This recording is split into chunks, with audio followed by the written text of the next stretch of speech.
All right, here is our final product. Ooh, that right there is an OEM snorkel kit for an HD11. Let me show you how to put it on. All right, here's all your pieces all laid out nice and neat. If you're curious about this, here is your part number specifically. All right, so you can order that as, this is just saying, it's not gonna work on a cab model. It's gonna work on a cab model. All right, first things first, we're gonna gain access to the bed area. Go ahead, lift this thing up here, and then boom, you're gonna undo that pin right there. And now what I'm gonna do is I'm gonna slap you guys on my forehead starting now. Welcome to Head Vision. We're gonna drop this all the way down till it touches those tires. I'm gonna shoot this back through here, make it nice and easy. Set that right there. All right, if you guys wanna do this yourself, instructions.brp.com. Put in the snorkel part number and it comes up with the instructions. But you're watching this video, so you're probably not gonna do that. Step one, remove these from both sides using a 30 tip. That's a 20 tip.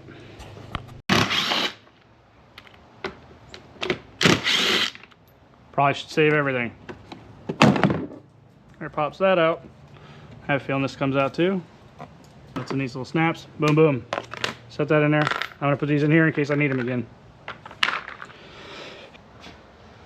All right, now we're gonna go through and we're gonna pop all these little button heads off.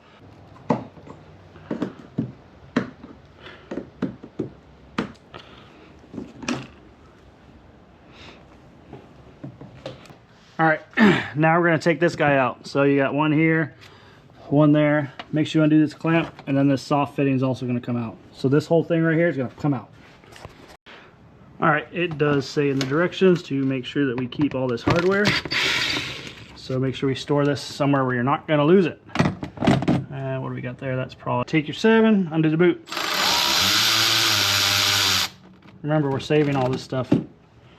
If I'm correct, pops right out of there like that. All right, next, we're gonna take out this Airbox. I'm gonna do it the way the manual says us to do it. I think you could probably get away without taking this out, but I'm gonna do it anyway. So you're gonna take your 7, you're gonna unloosen here, you're gonna take this out, the whole thing's gonna pop up, and we're gonna gain access to take all this stuff out, reroute our vent lines, put everything in, reinstall it, put it back together. Like I said, I'm gonna do this the way the instructions tell us to do it, but you can probably get away without doing it this way. And you're gonna do some stuff and modifications to this, so it might be easier on your workbench. So let's do that.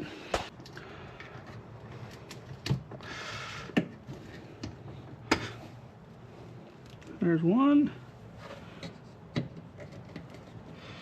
There's 2. And from what I read in the instructions, this thing should probably come up out of here pretty easy. And then all this stuff's removed. We'll see, I guess. Bam! That does come out of there easy. Once this is at the workbench, we're going to go ahead and work on taking this guy off first. We're going to replace that with one that doesn't open, obviously. See, ooh. Come over your kit. Grab you one of these bad Larrys. Definitely an optional step, not required. I'm going to put a little bead around here just to ensure that that seal is tight. All right, as you guys can see here, this is a little bit different than the original OEM models. We're actually gonna pop and take all of these guys off, and then we're gonna screw the fasteners down into all of these holes. So that's a little bit different than other models. We're not gonna rely on these clips anymore. I guess Can-Am doesn't trust them, so I'm not gonna trust them either. So we're gonna take and pop all these off, and then we're gonna screw screws into all of these holes. I'm also gonna check my air filter, probably replace it just because I'm already in here. So let's go ahead and do that now. I'm gonna go ahead and change this because I'm here. But there you go, swap this out just because I have it. All right, so now we got a nice new filter in there. We're gonna go ahead and pop this guy back on. And I don't see a reason to get rid of these. So what I think I'm gonna do is I'm gonna reattach these. I'm not gonna take them off because it's just reassurance. And now what I'm going to do is I'm going to screw all these in here. All right, now I'm going to take a bunch of these size screws. I'm going to put in all these holes. And then we're going to kind of tighten it down nice and evenly. I'll give you the torque spec here in a minute. 5, and I guess there's none on the back, so. All right. right, now we're gonna go through. We're gonna kind of tighten these up in the star pattern. No more than 22 inch-pounds, which is not a lot. So just be mindful of that. Go through and just keep re-snugging them up. All right, there we go. I will say that will definitely make your air filter swap be a little bit longer, but I definitely feel better about having screws in the top of this. It just gives you peace of mind, you know what I mean? So yeah, we'll smoke check it too all at the end to make sure everything looks good. But all right, we're back in the engine bay. As you can see, we got our transmission vent line here, and then we also have our gas tank vent line that sits right there. So we're going to take these vent lines all the way out, these guys, and then we're going to route them up through here. So we'll pop these two guys out of here, there, and take them up, and they're going to go right through the center of the cab like that. So all right, as you can see, we put in those two little clip thingies there and there to help hold your fuel line up and out of the way. They're in your kit. Use just the M20s, just snug them in till tight. You're going to leave those hanging there. All right, now what we're going to do is we're going to remove this guy, which is just a couple of hose clamps, and then we're going to come over to the other side, and we're also going to remove this guy. So let's go ahead and do that. Pop that guy off. And slide this guy off. And then, oop, I did forget to take that guy out though. And there we go. All right, there pops that guy out. Little plug for the back side of this belt box being all aluminum. That's pretty sick. And when you snap a belt or whatever, you ain't got to worry about breaking the case. So that's freaking awesome. Glad to see that.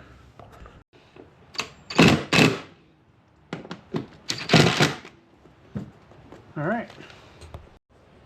Now we got those installed. We're going to go ahead and take these new caps that came in your new kit, and you're going to install one over there in that hole, and then one over there in that hole. Go ahead and do that. All right, now what we're going to do is we're going to install this thing to grab the top of the snorkel, and we're going to put it right in there. I'm probably going to take out one bolt, install one side, put it back in, and then do the second bolt like that. When you are all done, it should look just like that. The reason I want to do one bolt at a time is so I don't lose the camber of the door dropping up and down. So if you do one bolt at a time, you should be all right. So go ahead and do that. All right, let me kind of show you guys where I'm at right now. I'm getting ready to install the centerpiece for the CVT. It looks just like that guy right there. So here's what we were doing. We have opened up the cab. We took the two back seats off. Super easy to do. You just pull forward and pull up, and then you kind of just fold this little felt liner back up. It might be kind of hard to see in here, but what you're going to do is you're going to stick a little bolt through that hole right there, and it pops out the other side right here, and that's what we're going to use to attach the part to the back glass. There are a few things you got to do to be able to do that. So you'll flip this over, and there's a little nipple that sticks out here. Normally this is what you use. It sticks out about, I don't know, yay far or so, and that's what you usually do to attach it to the XMR models. It goes right to the cage using a rivet, but you cut that out so it fits flush on the glass, and then you're going to end up using this hole right here to actually attach it to that thing I just talked about. Here's a little Z bracket I've made. You can use any metal, aluminum, whatever you want. This is literally just something I had laying around. Probably will need two people just to be able to fit through the cab to be able to tighten it up, but this isn't that hard of a process, but this is probably the most time consuming, just to be able to build a little bracket, fit it up, and then put it close onto the thing. So either way, we're going to get ready. I've just got paint drying on this just so it doesn't rust. We'll install those two screws, install this, match it up with that, form fit it, and then tighten everything up so everything looks good in there. But it's all in all, this is not that bad to do it all. Let me show you what it looks like when I'm done, and I'll kind of walk you through it. All right, so now you guys can see our gap's pretty good back there. It's not going to touch the glass. Our little Z bracket went in there really well. And then we stuffed the lines up through. But yeah, so that's not too bad.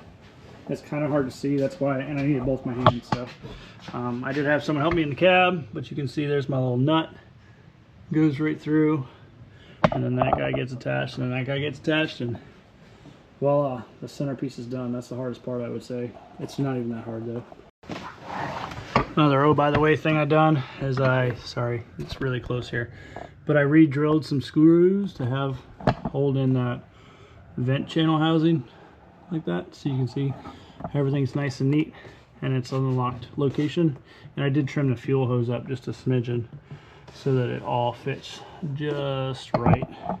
As you can see, everything seems to be lining up real good. All right, we're getting ready to put on the covering plates. We use that main hole to attach the thing, so that hole's non-existent anymore. So the one you just put the hose clamp into, you're going to use that same one to attach it, so just find the spot and drill it. And then the top one still works, and then now we're going to just put in these 4 holes right here, and you'll be done with the centerpiece. All right, we're putting in tubing now. As you can see, these are pretty self-explanatory. Make sure your notches line up. There's one down there, if you can see that. There's one up here. Tighten them up. I recommend hand tighten snug. Don't use an impact because you'll strip these little clamps out. You don't want to do that. And then don't forget to put on your little clamp holder here. And now we're just going to go ahead and do this guy. Same thing. All right, same song and dance with this guy. You're going to go ahead and line up your marks, especially where this little groove is right here. Groove up there, tighten them up, hand tighten them. That tube is ready to go. All right, baby girl, your time to shine. Let's go ahead and put this thing back in. Same way you took it out. All right, snorkel box is in. Don't forget to tighten up your clamp there. Reinstall both of your push pins. Make sure you got adequate clearance for this guy. Make sure she's in there solid. She is. And now it's time to reinstall all these guys. I will say, on the backhand corner of this guy, I don't know if you guys can see that, but there's a tab that holds the back side of this. Try to make sure you're in that tab. You'll kind of know if you're not, so either way. Grab your little reducer looking thing here, and then you're going to install that guy right there, so that we can go ahead and install this guy right here. All right, you're going to go ahead and slide this piece in there. You're going to secure that second clamp up right here by hand, and then when you're almost done, you'll snap this outer cover on the outer side of this back shell, which is super simple, and you'll secure both of them with that 40 tip in there to the piece that you installed earlier. And it's actually really, really stout, and it's stiff in there. Now all we gotta do is do the other side, and we're almost done. All right, now you do this side. You'll tighten this clamp right here. The only different is you're gonna have an attach point here and an attach point here using those 20 tips, and you'll come up and you will install it in there just the exact same way you did the other one. Very, very simple. All right, here is our final product. Very, very happy with it.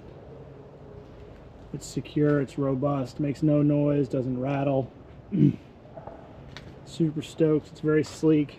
You got a perfect amount of gap all the way across the glass. You can't move it at all. You don't have to worry about water getting in there.